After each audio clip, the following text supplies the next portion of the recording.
তারেকের 10 ভুলে বিএনপির যত সর্বনাশ। বিএনপি বর্তমানে এক দফা আন্দোলন করছে। বিএনপির অধিকাংশ নেতাই মনে করছেন এখন এক দফা আন্দোলনে জয়ী হওয়ার সম্ভাবনা খুবই কম। এক দফা আন্দোলন নয়, বরং সরকারের সঙ্গে একটি সমঝোতা করে আলাপ আলোচনার মাধ্যমে নির্বাচনে যাওয়াই কৌশলগতভাবে সুবিধাজনক। এবার আন্তর্জাতিক মহল নির্বাচন পর্যবেক্ষণ করবে। 2018 বা 2014 এর মতো নির্বাচন বিএনপিকে করতে হবে না।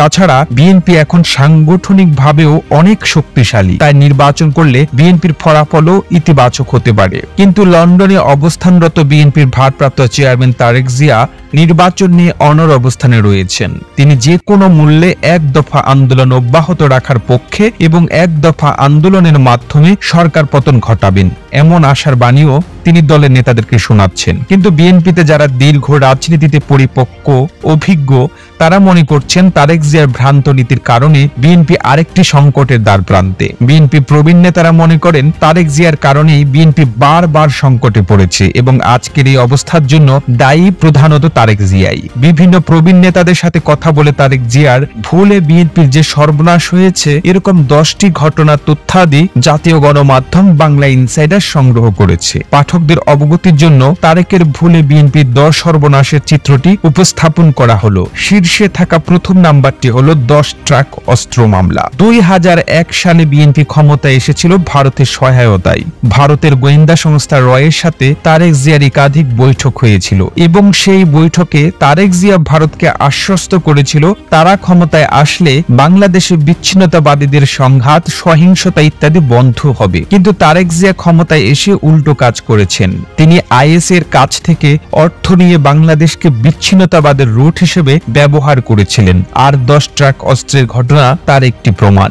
অনেকে মনে করেন 10 ট্রাক অস্ত্রের ঘটনার পরই ভারত বিএনপির ব্যাপারে নেতিবাচক অবস্থান গ্রহণ করেছে এবং সেই অবস্থান থেকে এখনো ভারত সরে আসেনি। দ্বিতীয়টি হলো 21শে আগস্টের গ্রেনেড হামলা। 21শে আগস্টে গ্রেনেড হামলা ছিল তারেকের আরেকটি সর্বনাশা খেলা। এই ঘটনাটি বিএনপির কোন শীর্ষ নেতারা জানতেন না। তারেক একাই রাজনৈতিক প্রতিপক্ষকে নির্মূল করার জন্য এই নারকীয় যজ্ঞের পরিকল্পনা এঁটেছিল এবং এটি বিএনপিকে একটি বড় ক্ষতির মুখোমুখি দাঁড় করায়, যে ক্ষত বিএনপি এখনো সারাতে পারেনি। তৃতীয় নাম্বারটি হলো ডক্টর ইয়াজউদ্দিনকে রাষ্ট্রপতি করা। অধ্যাপক বদরুদ্দৌজা চৌধুরীকে রাষ্ট্রপতি করার সিদ্ধান্তটি ছিল বেগম খালেদা জিয়ার, কিন্তু বদরুদ্দৌজা চৌধুরী রাষ্ট্রপতি হওয়ার পর তিনি জিয়ার মাজারে যান নাই। এই অভিযোগে তারেক জিয়া বদরুদ্দৌজা চৌধুরীকে অপসারণ করার উদ্যোগ নেন। এই রকম পরিস্থিতির মধ্যে অধ্যাপক চৌধুরী নিজে পদত্যাগ করেন। এরপর তারেক জিয়ার পরামর্শে ডক্টর ইয়াজউদ্দিনকে রাষ্ট্রপতি করা হয়। এরকম একজন অযোগ্য, মেরুদণ্ডহীন, জি হুজুর টাইপের ব্যক্তিকে রাষ্ট্রপতি করার পরিণাম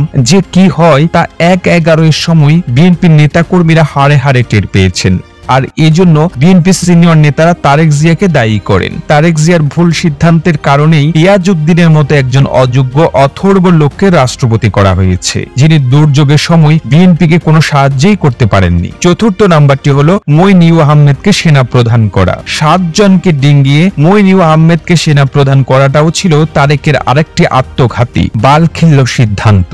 এই সিদ্ধান্তের মাধ্যমে তারেক জিয়া সেনাবাহিনীর নিয়ন্ত্রণ নিতে চেয়েছিল, কিন্তু তা বুমেরাং হয়ে যায়। মইনুল আহমেদ কি করেছে বিএনপির নেতাদের কাছে তা নতুন করে বলার প্রয়োজন নেই। 5 নাম্বারটি হলো প্রধান বিচারপতির চাকরির বয়সসীমা বৃদ্ধি। তত্ত্বাবধায়ক সরকার ব্যবস্থাকেও ধ্বংস করেছে তারেক জিয়া, এমনটি মনে করেন বিএনপির একাধিক নেতা। 2001 সালে ক্ষমতায় আসার পর বিচারপতি KM হাসানকে তত্ত্বাবধায়ক সরকার প্রধান করার পরিকল্পনা নিয়েছিল তারেক জিয়া। তার প্রধান কারণ ছিল সাবেক বিএনপি নেতা তত্ত্বাবধায়ক সরকার হয়ে তার কথা মতো চলবে। কিন্তু আন্দোলনের মুখে শেষ পর্যন্ত বিচারপতি KM হাসান তত্ত্বাবধায়ক সরকারের প্রধান হতে অসম্মতি জানান। অনেকেই মনে করেন এই প্রধান বিচারপতির বয়সসীমা বৃদ্ধির জন্য সংবিধান সংশোধন যদি না করা হতো তাহলে এই ধরনের ঘটনা ঘটতো না এবং 1/11 আসতো না। 6 নাম্বারটি হলো হাওয়া ভবন। বিএনপির সবচেয়ে বড় ক্ষতগুলোর একটা হলো হাওয়া ভবন এবং এই হাওয়া ভবনের মাধ্যমে তারেক জিয়া 2001 থেকে 2006 সাল পর্যন্ত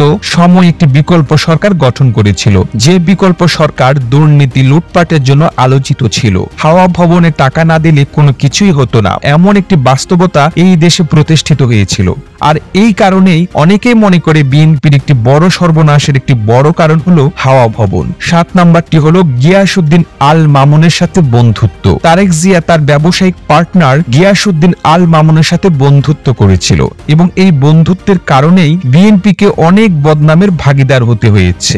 8 নাম্বারটি হলো বেগম জিয়াকে লন্ডন থেকে বের করে দেওয়া। 2018 সালের জানুয়ারিতে বেগম খালেদা জিয়া লন্ডনে গিয়েছিলেন। তার ইচ্ছা ছিল যে তিনি সেখানেই থাকবেন এবং দুর্নীতির মামলার রায় শুনবেন। রায় যদি তার বিপক্ষে যায় তাহলে তিনি পুত্রের সঙ্গে লন্ডনেই বসে দল পরিচালনা করবেন, কিন্তু তারেক জিয়া তাকে রীতিমতো লন্ডন থেকে পাঠিয়ে দেন এবং মামলার রায়ের মাত্র কয়েকদিন আগে তারেক জিয়া বেগম জিয়াকে দেশে আসতে বাধ্য করেন। ওই রায়ে বেগম জিয়া কারাগারে যান এবং তার রাজনৈতিক জীবন এখন অনিশ্চয়তার মধ্যে পড়েছে। সেদিন যদি তারেক জিয়া বেগম জিয়াকে লন্ডনে রাখত তাহলে পরিস্থিতি অন্যরকম হতো। 9 নাম্বারটি হলো 2018 এর নির্বাচন। সরকারের সাথে কোন রকম দর কষাকষি ছাড়াই তারেক জিয়া শুধুমাত্র মনোনয়ন বাণিজ্য করার জন্য 2018 এর নির্বাচনে অংশগ্রহণ করেছিল এবং ওই নির্বাচনের ফলাফল কি হয়েছিল তা সকলেই জানে। ওই নির্বাচনের মাসুল এখনো বিএনপিকে দিতে হয়। সর্বশেষটি হলো 2023 এর আন্দোলন। 2023 সালে এসে তারেক জিয়া এখন আবার আন্দোলনের রূপরেখা ঘোষণা করেছে।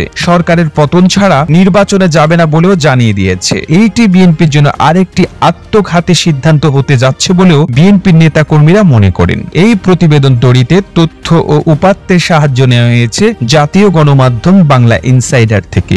আর আপনারা এতক্ষণ সঙ্গে ছিলেন বিশ্ব বাংলার। এভাবেই সঙ্গে থাকুন, আমরা তো ফিরছি নতুন নতুন প্রতিবেদন নিয়ে। একই সাথে আপনি যদি বিশ্ব বাংলার পেজটিকে ফলো দিয়ে না থেকে থাকেন এখনই ফলো করুন। ধন্যবাদ।